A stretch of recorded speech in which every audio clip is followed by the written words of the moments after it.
पंचायत सचिवालय स्वयंसेवक संघ के कर्मी आज अपनी मांगों को लेकर झामुमो कार्यालय का घेराव करने के लिए अर्धनंगन अवस्था में पहुंचे। पीएसएस कर्मी अपनी 5 सूत्री मांगों को लेकर हरमू मैदान से लेकर झामुमो कार्यालय पहुंचे, जहां प्रशासन के द्वारा इन कर्मियों को बैरिकेडिंग कर रोक दिया गया। ये लोग वहीं अपना प्रदर्शन करने लगे। इनकी प्रमुख मांग है कि सरकार समायोजन कर अस्थायीकरण किया जाए और एक निश्चित मानदेय दिया जाए।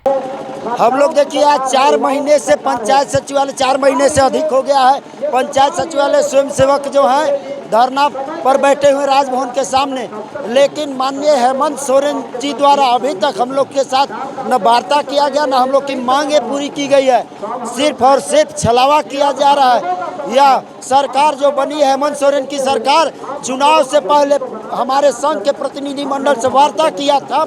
उनके मैनिफेस्टो में है कि हमारी सरकार बनती है तो 6 महीने के अंदर पंचायत सचिवालय स्वयंसेवक का स्थायी करेंगे और उचित मानदेय देंगे तथा इनका समायोजन करेंगे। लेकिन 6 महीने तो दूर, आज 4 साल बीतने चला, लेकिन हम लोग को क्या मिला? तो सिर्फ और सिर्फ छलावा।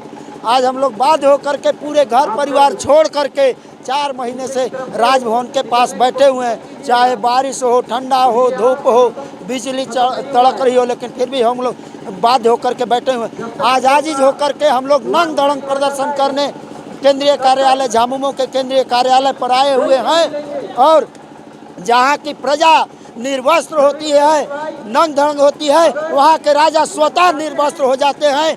यह विडंबना है झारखंड के लिए। यह इतिहास लिखा जाएगा, हेमंत सोरेन का काला इतिहास लिखा जाएगा। अभी तक अगर यह नहीं मानते हैं, यह तो झांकी है। 15 नवंबर पर इससे भी बड़ा कार्यक्रम अभी बाकी है। अगर अभी हम लोग की वार्ता नहीं करते हैं, मांगे नहीं मानते हैं तो। इस प्रदर्शन के माध्यम से पीएसएस कर्मियों ने सरकार को यह चेताया है कि अगर हमारी मांगे पूरी नहीं होती है तो आगामी 15 नवंबर को इससे भी बड़ा प्रदर्शन करने वाले हैं।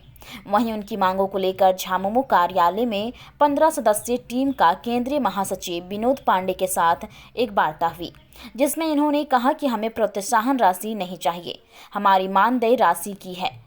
विनोद पांडे ने कहा कि यह पार्टी कार्यालय है और आपकी मांग सरकार के स्तर की है। हम आपकी मांगों को सरकार के समक्ष रखेंगे। वहीं इसे लेकर पंचायत सचिवालय स्वयंसेवक संघ के अध्यक्ष चंद्रदीप कुमार कहते हैं कि यहाँ भी सिर्फ हमें आश्वासन ही मिला है, ठोस निर्णय नहीं हो पाया है। बता दें कि पंचायत सचिवालय स्वयं संघ अपनी मांगों को लेकर पिछले जुलाई महीने से लगातार राजभवन के समक्ष धरने पर बैठा हुआ है। नहीं, एक बार हमसे इनकी बातचीत हुई है और आज पंचायत सचिवालय स्वयंसेवक संघ के सदस्यों के द्वारा यहाँ पर प्रदर्शन किया गया पार्टी कार्यालय पर। और इन लोगों ने अपने मांग पत्र देने की इच्छा जाहिर की थी।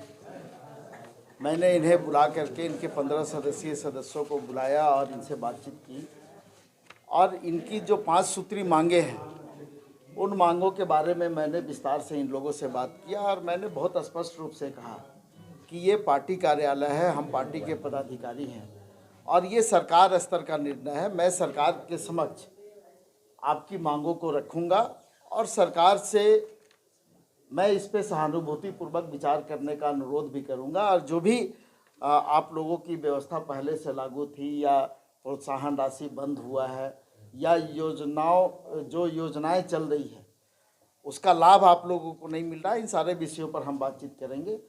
और हमको पूरा विश्वास है कि सरकार कोई ना कोई उचित निर्णय इन लोगों के पक्ष में लेगी। नहीं, ठीक है, ये आंदोलन करने का सभी को अधिकार है, लोकतंत्र है और हम आंदोलन वापस करने का इनसे अनुरोध भी हम नहीं कर रहे हैं। हमने कहा कि आपकी जो मांग है उस मांग पर हम लोगों ने जो बातचीत आपसे की है ये बात हम सरकार के समक्ष रखेंगे और सरकार को इस पर निर्णय लेना है। लेकिन हम लोग चाहेंगे कि जिस तरह से राज्य के मुख्यमंत्री के द्वारा कई एक ऐसे निर्णय लिए गए हैं जो संभव नहीं थे, जिस पर निर्णय संभव नहीं था, तो आपके भी हित में सरकार निर्णय ले, इस तरह का हम लोग का प्रयास होगा। वार्ता सार्थक है, पर यहाँ भी हमको आश्वासन ही दिख रहा है, क्योंकि हम लोग का जो मांग है और हम लोग जो आज 124 दिनों से जो बैठे हुए हैं, तो हम लोग मानदेय के लिए हैं, ना कि प्रोत्साहन राशि के लिए। अभी इन्होंने जो बोला है कि प्रोत्साहन राशि के आधार पे अगर आप लोगों का जैसा काम चल रहा था अगर वैसा चले, तो हम लोग उसके लिए तैयार नहीं। हम लोगों को सरकार को जो भी काम लेना है, सरकार हम लोगों को काम ले, जिस विभाग में समायोजन करना हम लोगों का समायोजन करे। हम लोगों का मांग है नाम बदलना, नाम बदल दे।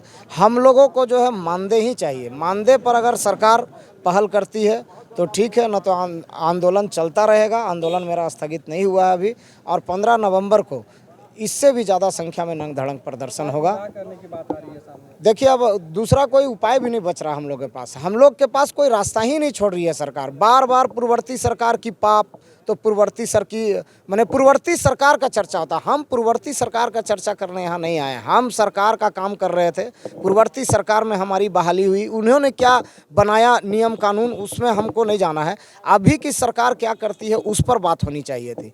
हमने भी यही मांग रखा कि पिछली सरकार क्या की उस पर मत जाइए, हमको मानदेय चाहिए। अगर पिछली सरकार ने प्रोत्साहन राशि रखा था तो प्रोत्साहन राशि ये सरकार को बदलना होगा, और तभी हम लोग जानेंगे कि हाँ, ये सरकार हमारे लिए काम की है। मैं भी वहाँ पे था, आपसे बार बार विनोद पांडे जी ने पूछा कि क्या पूर्ववर्ती व्यवस्था चालू रखना है, तो आपने कहा कि नहीं रखना है, या हाँ या ना, पूरा क्लियर निर्णय आपने नहीं दिया। नहीं दिया, हमने क्लियर बोला आपको जो भी काम लेना आप काम लीजिए, पर प्रोत्साहन राशि ने हमको मानदेय चाहिए। मतलब प्रोत्साहन राशि जो देता है वो नहीं चाहिए। वो नहीं चाहिए। प्रोत्साहन राशि कितना चाहिए लगभग? प्रोत्साहन राशि चाहिए ही नहीं। मानदेय कितना? मानदेय जो सरकार दे दे हम उसको सहज स्वीकार करेंगे। हम वहाँ भी बोले थे और आप लोग को अभी भी बता रहे हैं। उचित मानदेय मान लीजिए, मानदेय अगर दे देगा 2000 देगा तो उससे क्या होगा? सरकार कम से कम वो भी तो निर्णय ले, क्यों भी नहीं ले पाएगा। अगर सरकार कुछ भी नहीं निर्णय ले पाती है तो ये तो बहुत शर्म की बात है झारखंड के लिए कि 18,000 युवा जो है अभी माने धरना में बैठे हुए हैं और सरकार एक कदम आगे नहीं बढ़ रही है। और जहाँ तक यही सरकार बोला करती थी कि 1 साल में 5 लाख नौकरी, कहाँ गया वो वादा? सरकार ही बोली थी ना, माननीय मुख्यमंत्री का स्टेटमेंट था ना। 2 बार आप दूसरा बार से वार्ता करने आए हैं विनोद पांडे जी से, पिछले बार भी मिले और अभी मिले, दोनों में क्या फर्क नजर आया? सरकार का काम है आश्वासन देना, मेरा काम है आंदोलन करना। आंदोलन तब तक हम लोग करेंगे जब तक सरकार हम लोगों के प्रति ठोस पहल नहीं करती है। मतलब ये भी एक आश्वासन ही लग रहा है हमको, पूरी तरह से आश्वासन ही लग रहा है, क्योंकि हम देखिए हम जिस चीज़ों के लिए आए, हमको प्रोत्साहन राशि नहीं चाहिए। आज जो हम 124 दिन से बैठल हैं, क्या हम प्रोत्साहन राशि पाने के लिए बैठे हैं क्या?